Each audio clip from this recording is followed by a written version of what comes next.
ॐ नमो नारायणाय। ओम नमो नारायणाय। कार्यक्रम को आगे बढ़ाते हुए हम कुछ आसन प्राणायाम की क्रिया अगर नीचे नहीं कर सकते तो आपको दिखाने के लिए कि कैसे करना है, क्या करना है, ये करना है। पहले तो आपने ओम मंत्र का जाप कर लीजिए, और अगर कोई मंत्र आपको नहीं आता है तो ओम मंत्र का जाप जरूर से जरूर कर लें। तो 5 टाइम्स ओम का उच्चारण करेंगे।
इसके बाद गुरु वंदना जो है वो एटलीस्ट 3 टाइम्स कर लीजिए।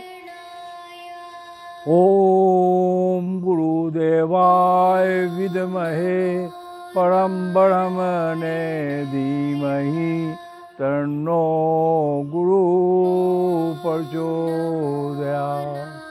ओम गुरुदेवाय विद्महे परम ब्रह्मणे धीमहि तन्नो गुरु प्रचोदयात्। ओम गुरुदेवाय विद्महे परम ब्रह्मणे धीमहि तन्नो गुरु प्रचोदयात्। दोनों हथेलियों को आपस में घर्षण करना है। इससे एक ऊर्जा उत्पन्न होता है जो आपको आँखों के द्वारा आत्मसात करना है। अपने चिक्स के द्वारा इसको उतारें थ्राइस 3 बार।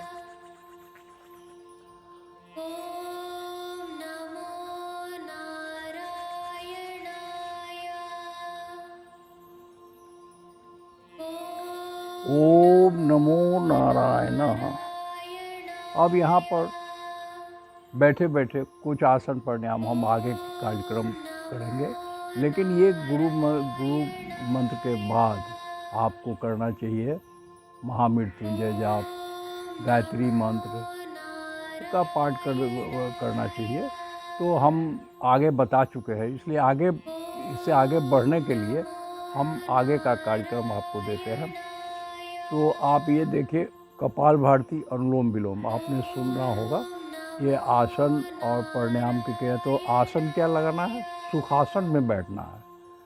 और आप जब भी मंत्रों का उच्चारण करेंगे तो आंखें बंद होनी चाहिए, कंसंट्रेशन डेवलप करता है। लेकिन आप योगा का कार्यक्रम तभी आप अभ्यासी होंगे जब आप इसके यम और नियम का पालन करेंगे। आपने स्नान करके ही आप इसको मंत्रोच्चारण करिए। कोई मंत्र आपको नहीं आता है या नहीं कर सकते हैं तो ओम मंत्र का जाप तो कर ही लीजिए। ओम का क्या सिग्निफिकेंट है, क्या महत्व है, ये हमने पहले बताया हुआ है। अब चलिए कपालभाति करते हैं। ये एज के ऊपर डिपेंड करता है। मान लीजिए कोई यंग है तो वो शुरुआत करेगा तो 100, 200, 300 टाइम्स तक जा सकता है। जो बहुत ज़्यादा एजेड है तो वो 500 टाइम्स तो मिनिमम कर ही ले, फिर इसको 1000 टाइम्स तक बढ़ाया जा सकता है। तो उसमें पोज क्या होगा, आप सुखासन में बैठ जाइए और ज्ञान मुद्रा लगाइए या वायु मुद्रा। तो ज्ञान मुद्रा लगा करके आपको ये स्टार्ट करना है। कपालभाति कर लेते हैं पहले।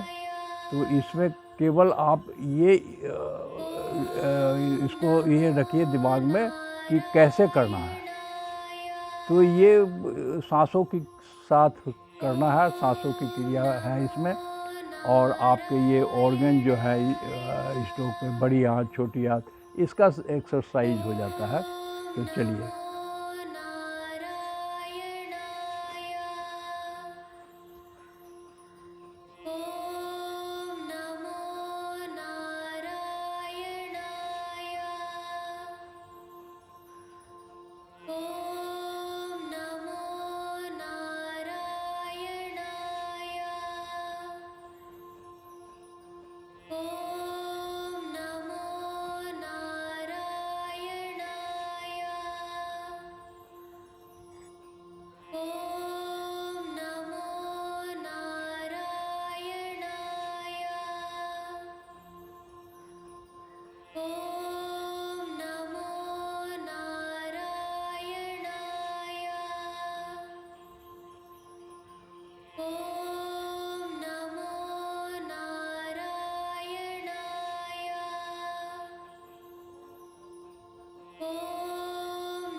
फिर हथेलियों को रगड़िए।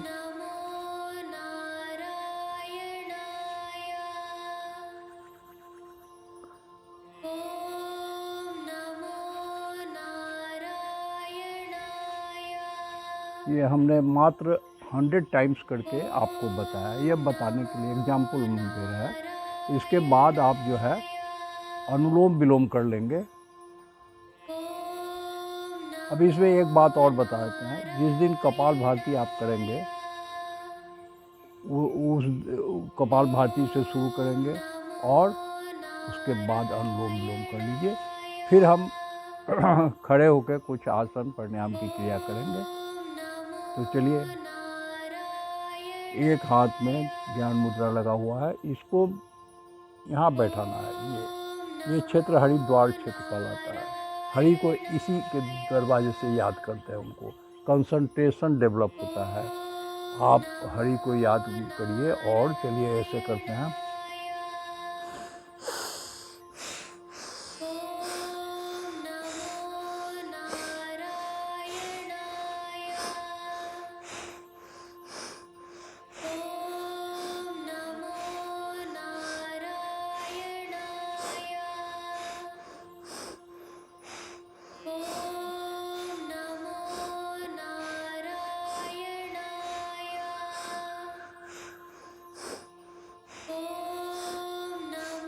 ये केवल हम एग्जाम्पल बता रहे हैं आपको। ये क्रिया एटलीस्ट 200 टाइम्स होना चाहिए।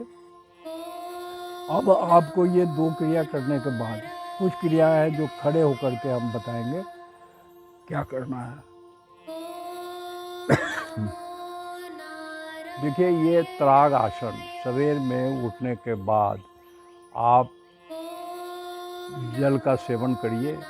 1 गिलास 2 गिलास नींबू पानी अगर सेवन करते हैं तो ज़्यादा अच्छा है, लेकिन पानी थोड़ा सुसुम होना चाहिए, वो आपके लिए फ़ायदेमंद है। आप इसको बाथरूम और लैट्रिन जाने के पहले आप इसको कर लीजिए तो बहुत अच्छा है। तो ये त्राग आसन कहलाता है। त्राग आसन में हाथ को ऐसे फैलाइए और फिर इसको ऐसे करके गोहुआ बोलते हैं इसको, गोहुआ बनाइए और सर पर इसको रखिए और फिर दोनों हाथों को ऊपर उठाना ऐसे।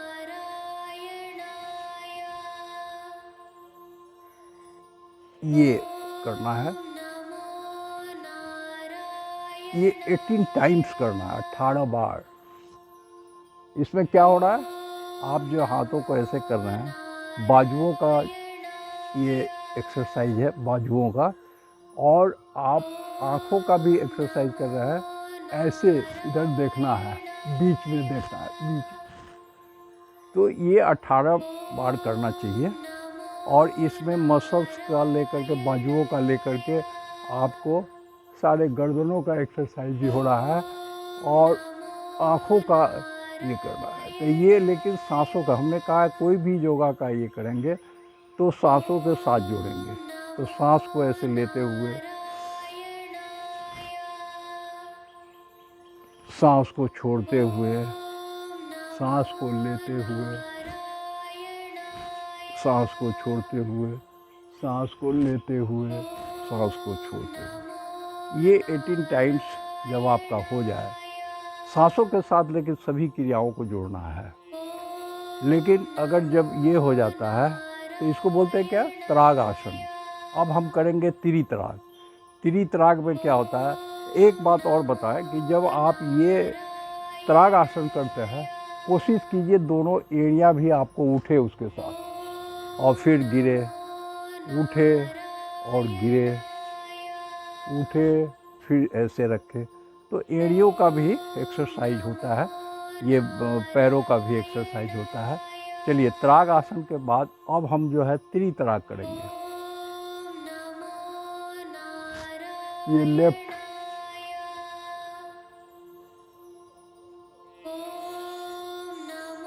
सर पे, फिर राइट, फिर सर पे, फिर राइट, लेफ्ट, फिर राइट। अब ये 9 टाइम्स इधर करेंगे और 9 टाइम्स इधर करेंगे। तो अब देखिए क्या हो रहा है, आप सांसों को लेते हुए और सांसों को बंद किए हुए रखेंगे अभी।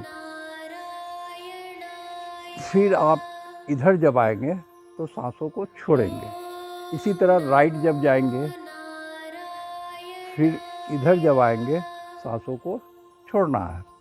ये बहुत साधारण क्रिया है, लेकिन इसका इम्पोर्टेंस है। आप इसमें क्या हो रहा है, आपके कमर का भी एक्सरसाइज हो रहा है, पूरे यहाँ से लेके बदन का एक्सरसाइज हो रहा है। तो हमने बताया हुआ है, ये 206 हड्डियाँ जो आपके शरीर में है, और इसको एक आयाम देना है, कैसे इसकी रक्षा करनी है। तो आपकी ये क्रिया से ये हड्डियों का एक्सरसाइज, ये दोनों साइड, ये कमर का इसका हो जा रहा है, सांसों की क्रिया हो रही है, प्राण शक्ति भी का ये कर रहे हैं हम। तो त्राग आसन, त्रित्राग। अब चलिए कटी चक्र हम बताते हैं। कटी चक्र क्या है, ऐसे कर लीजिए, बाएं हाथ को पीछे ले जाइए, बाएं हाथ को पीछे ले जाइए ऐसे, दाहिने हाथ को आप इस पे रखिए, और इस पे रखे हैं तो बाएं तरफ से स्टार्ट करिए, ऐसे मुड़िए जितना मुड़ सकते हैं, इसको सामने लाइए, फिर मोड़िए, लेकिन सांस को लेते हुए, सांस को छोड़ते हुए, सांस को लेते हुए, सांस को छोड़ते हुए। 9 टाइम्स इधर से करेंगे, 9 टाइम्स इधर से करेंगे। इस हाथ को फिर दाहिने को पीठ के भीतर ऐसे ले जाएंगे, ऐसे, और इसके बाद आप दाहिनी तरफ मुड़ेंगे, सांसों को लेते हुए, सांसों को छोड़ते हुए, फिर सांसों को लेते हुए। जब सामने आएंगे तो सांसों को छोड़ेंगे। इट इज, इसमें बहुत टेंशनाइज होने की ज़रूरत नहीं है। तो त्राग आसन हमने बताया, त्रित्राग बताया। तो ये दोनों क्रिया से आपका क्या हुआ, शरीर में एक लचक पैदा होगा। ये आसन प्राणायाम से लचक पैदा होगा।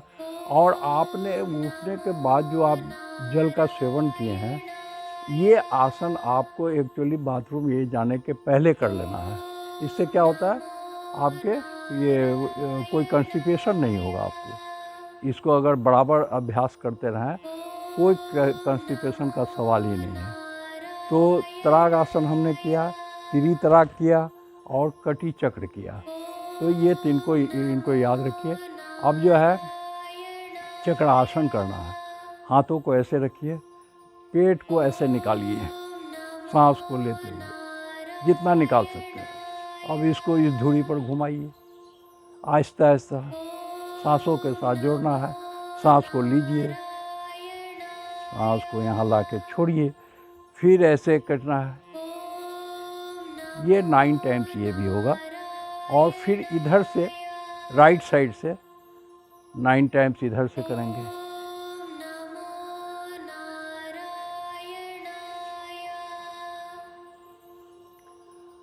तो इन क्रियाओं से क्या एक लचक पैदा होता है आपके ये स्टोमक का भी ये है, इसमें कोलेस्ट्रॉल थोड़ा डेवलप होने का चांसेस कम होता है।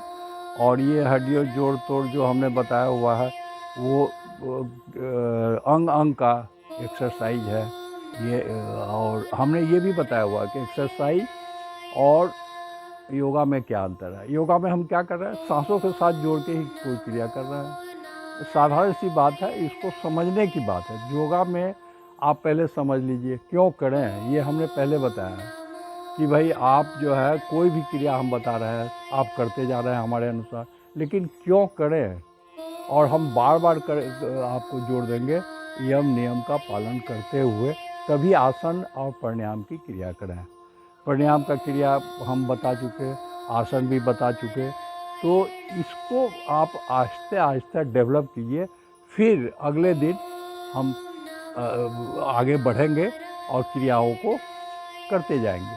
लेकिन हमारा बताया हुआ है कि अब ये मंत्रों का उच्चारण करने के बाद शांति पाठ कर लीजिए और उसके बाद इसको आज के दिन विराम दीजिए।